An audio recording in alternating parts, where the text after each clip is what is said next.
Hey guys, आपका मैं हिंदी साहित्य पेपर 2 जो है उसका आज से ये सीरीज स्टार्ट कर रही हूँ। टोटल 10 यूनिट आपको पढ़ने हैं, जिसमें यूनिट फर्स्ट में आपका भाषा विज्ञान है। तो आज मैं आपको वही करवाने रही हूँ, क्योंकि एग्ज़ाम में समय बहुत ज़्यादा कम है और इस समय आप जितना ज़्यादा रिवीजन करेंगे उतना ज़्यादा आपको काफ़ी हेल्पफुल मिलेगा एग्ज़ाम में, क्योंकि नया कुछ पढ़ने का अब समय नहीं है। आपने जो पढ़ा है उसको रिवाइज़ कीजिए बार बार, क्योंकि हमेशा मैं बोलती हूँ कि आपको पूरा 100 में 100 नहीं लाना है, आपको 100 में सिर्फ 60 करना है। 60 और पेपर 1 भी आपको है तो उस पर भी ध्यान देना है। तो इसलिए जो नहीं आता है उसको छोड़िए, जो आता है पहले उसको सिक्योर कीजिए कि इससे मेरा प्रश्न गलत नहीं होना चाहिए। तो स्टार्ट करते हैं। आज 60 क्वेश्चन मैं आपको करवाऊंगी और फिर मैं शाम को भी एक वीडियो अपलोड करूंगी, जिससे लेकर के मैं आपका ये पूरा कंप्लीट करवा दूंगी। तो पहला क्वेश्चन है कि इनमें से कौन प्राचीनतम भाषा है। तो वैदिक संस्कृत वो प्राचीनतम भाषा है। ऋग्वेद में किस भाषा का प्रयोग हुआ है। तो वैदिक संस्कृत का हुआ है। इनमें से कौन सी भाषा मध्य भारतीय आर्य भाषा काल की नहीं है। तो संस्कृत मध्य भारतीय आर्य भाषा थी संस्कृत, लेकिन वो मध्य भारतीय काल में नहीं थी। अपभ्रंश भाषा का काल क्या है। तो 500 ईस्वी से 1000 ईस्वी पूर्व। और हिंदी की उत्पत्ति किस अपभ्रंश से मानी जाती है। तो ये शौरसेनी अपभ्रंश से मानी जाती है। अगला है अपभ्रंश का भाषा का काल इनमें से क्या है। तो 500 ईस्वी से 1000 ईस्वी, ये तो मैंने करवा दिया। अब इनमें से कौन सा नाम अपभ्रंश के लिए प्रयुक्त नहीं होता है।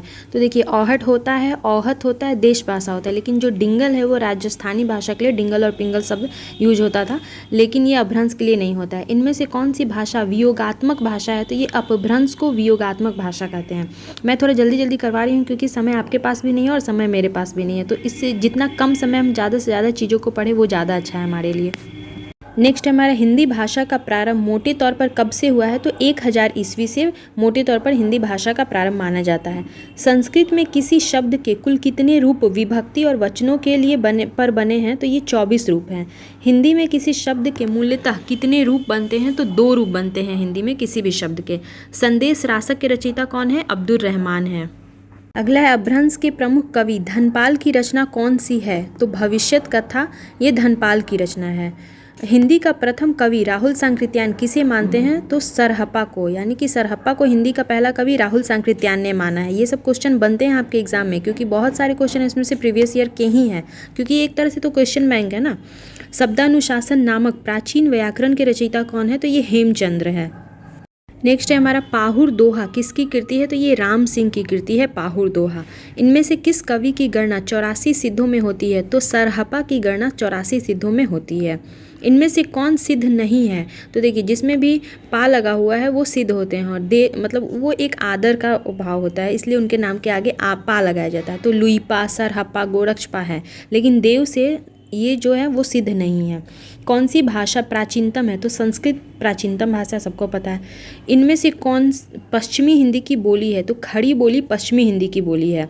और अवधी और मगही आपको भी पता है। ABC मैंने बताया था पूर्वी हिंदी में आता है। ABC इसका ट्रिक है। अवधी, बघेली, छत्तीसगढ़ी ये पूर्वी हिंदी की बोलियाँ हैं।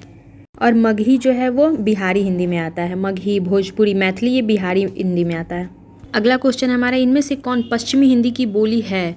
तो ये खड़ी बोली पश्चिमी हिंदी में आता है। सरकारी कामकाज की भाषा को क्या कहते हैं। तो राजभाषा, जो भी सरकारी कामकाज हम कहते हैं उसको राजभाषा में कहते हैं। और हिंदी वाक्यों को अर्थ की दृष्टि से कितने भेद में बांटा गया है। तो 8 भेदों में बांटा गया है। हिंदी भाषा में कितने वाच्य हैं। तो हिंदी भाषा में 3 वाच्य हैं। हिंदी भाषा में रचना की दृष्टि से कितने प्रकार के वाक्य होते हैं। तो ये भी 3 होते हैं। राम ने कहा कि मैं कल जाऊंगा, रचना की दृष्टि से क्या है। तो ये मिश्रित वाक्य है रचना की दृष्टि से। और हिंदी शब्द के कितने प्रकार होते हैं। तो 2 होते हैं। और हिंदी भाषा बोलने वालों की अनुमानित संख्या क्या है। तो ये 70 करोड़ लोग हिंदी भाषा बोलते हैं। सॉरी, एक क्वेश्चन छूट गया है 25 नंबर। पुस्तक राम के द्वारा पढ़ी गई वाक्य में वाच्य क्या है। तो यहाँ पे ये कर्मवाच्य है, क्योंकि वो काम कर रहा है, कर्मवाच्य। वाक्य के कितने गुण होते हैं। तो 3 गुण होते हैं।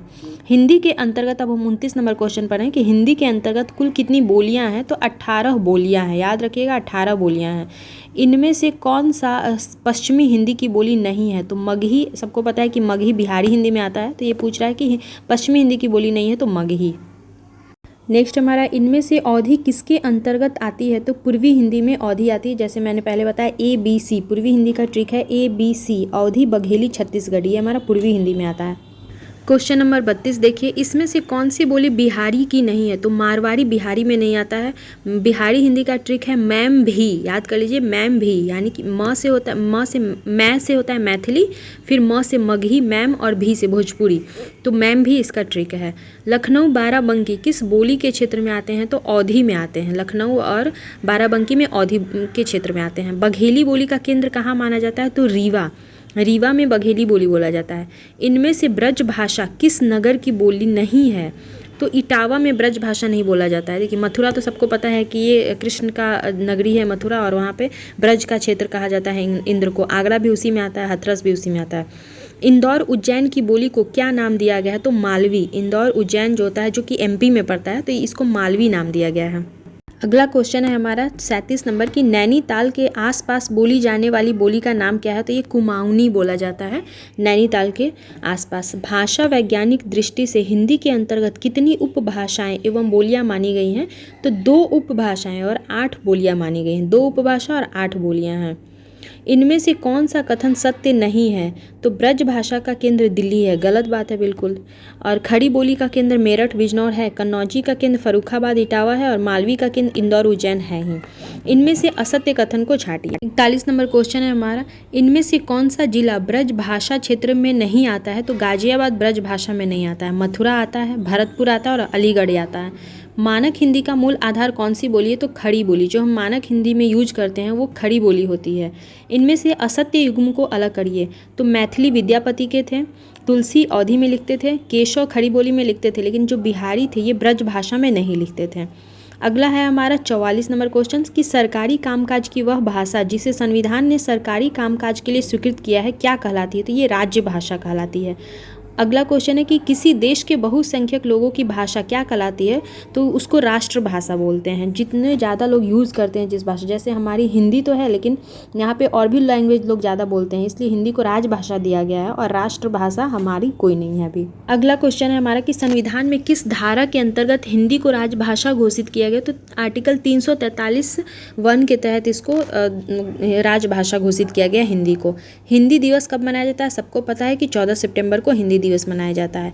खड़ी बोली हिंदी का विकास किस भाषा से हुआ है? तो अपभ्रंश भाषा से खड़ी बोली हिंदी का विकास हुआ है। अगला है 49 नंबर क्वेश्चन की अपभ्रंश भाषा में लिखित रामचरित्र कौन सा है? तो ये पौमचरित जो है ये रामचरितमानस का ही इसका क्या बोलते हैं अनुवाद है, जो कि हम अपभ्रंश भाषा में लिखा गया है, तो उसको पौमचरित कहते हैं। अपभ्रंश भाषा का विकास किस भाषा से हुआ है? तो ये प्राकृत से अपभ्रंश निकला है। अगला क्वेश्चन है कि ब्रज भाषा क्या है? अगला हमारे कि ब्रज भाषा है पश्चिमी हिंदी की बोली है ब्रज भाषा। कौरवी का दूसरा नाम क्या है? तो खड़ी बोली। कौरवी का दूसरा नाम खड़ी बोली है। ब्रज भाषा का विकास किस अपभ्रंश से हुआ है? तो सौरसेनी अपभ्रंश से ब्रज भाषा का विकास हुआ है। खड़ी बोली का दूसरा नाम क्या है? कौरवी। और भारत के संविधान ने राजभाषा घोषित किया है किसको? तो हिंदी को हमारी राजभाषा घोषित किया गया है। अगला क्वेश्चन 56 नंबर है कि इनमें से अवधी का विकास किससे हुआ है? नेक्स्ट क्वेश्चन है कि इनमें से अवधी का विकास किससे हुआ था? अर्धमागधी अपभ्रंश से अवधी का विकास हुआ है। ढूंढाड़ी बोली का दूसरा नाम जो अधिक प्रचलित है क्या है? वो जयपुरी को ढूंढाड़ी भी बोलते हैं। इनमें से कौन सा कथन असत्य है? तो बोली का क्षेत्र भाषा से बड़ा होता है। नहीं, भाषा बड़ा होता है बोली। जैसे बहुत सारी छोटी छोटी बोलियाँ होती हैं, हर क्षेत्र में अलग अलग बोली होती है, तो उससे, लेकिन भाषा एक बहुत बड़े क्षेत्र की एक ही भाषा होती है। जैसे हम हिंदी सबकी भाषा है, हम सब लोग हिंदी बोलते हैं, लेकिन जो बोली कुछ लोग भोजपुरी बोलते हैं, कुछ बज्जिका बोलते हैं, कुछ मैथिली बोलते हैं, तो ये बोली है। अपभ्रंश के भाषिक एवं व्याकरणिक रूप का विवेचन किसने किया है? तो ये हेमचंद्र ने किया है। अगला क्वेश्चन 60 नंबर, और ये आज का अंतिम प्रश्न है। फिर आगे जो इसकी 61 क्वेश्चन से मैं फिर शाम को एक वीडियो अपलोड कर दूंगी, क्योंकि वीडियो ज़्यादा लंबा नहीं होना चाहिए, और क्या है कि मुझे अपलोड करने में भी दिक्कत होता है। और दूसरा बात है कि मैं आप लोग का ज़्यादा टाइम भी नहीं लेना चाहती हूँ। एग्ज़ाम का टाइम है, आप लोग खुद से जितना ज़्यादा हो सके पढ़िए, मोबाइल वगैरह से अब थोड़ा सा दूरी बनाइए। लेकिन जब भी जैसे थोड़ा सा टाइम अगर आप इधर उधर स्पेंड कर रहे हैं, तो 10 मिनट का वीडियो आप थोड़ा सा आराम से बैठ के इसको देख लीजिएगा, तो आपका सारा रिकॉल हो जाएगा। एक होता है ना, चलते फिरते भी आप इसको सुन सकते हैं। तो हमारा आखिरी क्वेश्चन है कि इनमें से कौन सा जोड़ा ठीक नहीं है, बताना है। और एग्ज़ाम में एक और चीज़, आपको नहीं है और है पे ज़्यादा ध्यान देना है, क्योंकि बहुत ऐसा प्रश्न होता है कि हम लोग आता हुआ भी गलत कर देते हैं क्वेश्चन ठीक से नहीं पढ़ने की वजह से। तो इसका है कि राम प्रसाद निरंजनी, भाषा योग वशिष्ठ, इन्होंने ही लिखा है। नचिकेतोपाख्यान सदल मिश्र की है। और मुंशी सदाशिव लाल ने रानी केतकी की कहानी लिखी है, तो गलत है, ये इंसा अली खान ने लिखा है। और प्रेम सागर लल्लू लाल की ही है।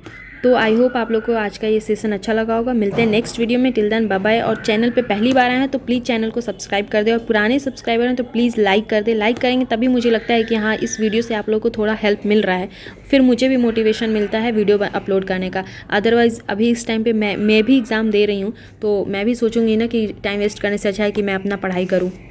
Okay, bye bye.